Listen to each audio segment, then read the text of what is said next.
ভিতর থেকে একটি সূরা। এই সূরার ধারাবাহিকতা আল্লাহ রাব্বুল আলামিন যেই ধারাবাহিকতায় 114টি সূরার 114টা সূরার যে ধারাবাহিক রয়েছে সেই ধারাবাহিকতার এই সূরাটি 97তম সূরা। এই সূরার আয়াত রয়েছে 5টি, রুকু 1টি। সূরাটি মক্কি সূরা।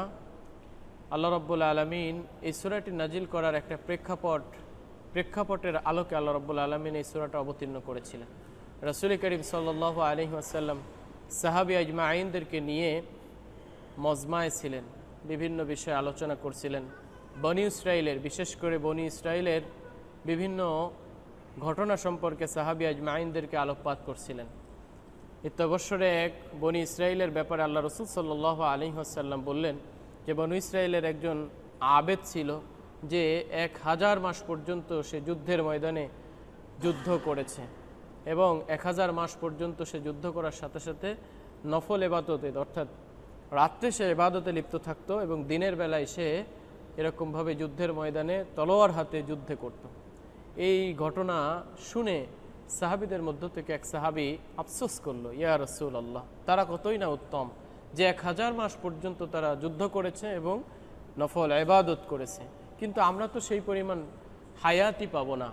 যখন সাহাবী আজমাইনদের ভিতর থেকে সাহাবী আজমাইনদের ভিতর থেকে যখন এই আকাঙ্ক্ষা রাসূল করিম সাল্লাল্লাহু আলাইহি ওয়াসাল্লামের কাছে আসলো, তখন আল্লাহ রাব্বুল আলামিনের কাছে জিবরিল আমিন, ফেরেশতাদের সর্দার, আল্লাহ রাব্বুল আলামিনের পক্ষ থেকে এই সূরাতুল কদর তথা লাইলাতুল কদর নিয়ে আল্লাহ রাব্বুল আলামিনের পক্ষ থেকে রাসূল সাল্লাল্লাহু আলাইহি ওয়াসাল্লামকে জানাইলেন। তো আমরা শুরু করি বিসমিল্লাহির রহমানির রহিম। পরম করুণাময় অসীম দয়ালু আল্লাহ রাব্বুল আলামিনের নামে। ইন্না আনজালনাহু ফি লাইলাতুল কদর,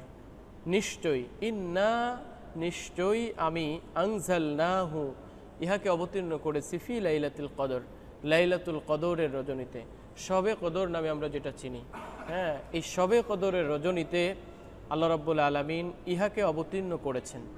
প্রিয় উপস্থিতি, আমরা যদি পূর্বের সূরাটা সম্পর্কে একটু পিছনে যাই, ইকরা বিসমি রাব্বিকাল্লাযী খলাক, আল্লাহ রাব্বুল আলামিনের পক্ষ থেকে জিবরিল আমিন বলল আপনি পড়ুন আপনার সেই রবের নামে যিনি আপনাকে সৃষ্টি করেছেন। সেই প্রসঙ্গটা পুরোপুরিভাবে আল্লাহ রাব্বুল আলামিন বাদ দিয়েছেন। এই সূরার শুরুতে আল্লাহ রাব্বুল আলামিন সরাসরি হিট করেছেন ইন্না আনজালনাহু ফি লাইলাতুল কদর। নিশ্চয়ই আল্লাহ রাব্বুল আলামিন এত নিশ্চয়তার সঙ্গে বলতেছেন যে আমি ইন্না আনজালনাহু ইহাকে অবতীর্ণ করেছি ফি লাইলাতুল কদর, লাইলাতুল কদরের রাতে। ইহা মানে কি? যে আল্লাহ রাব্বুল আলামিন এটা বলতে পারতেন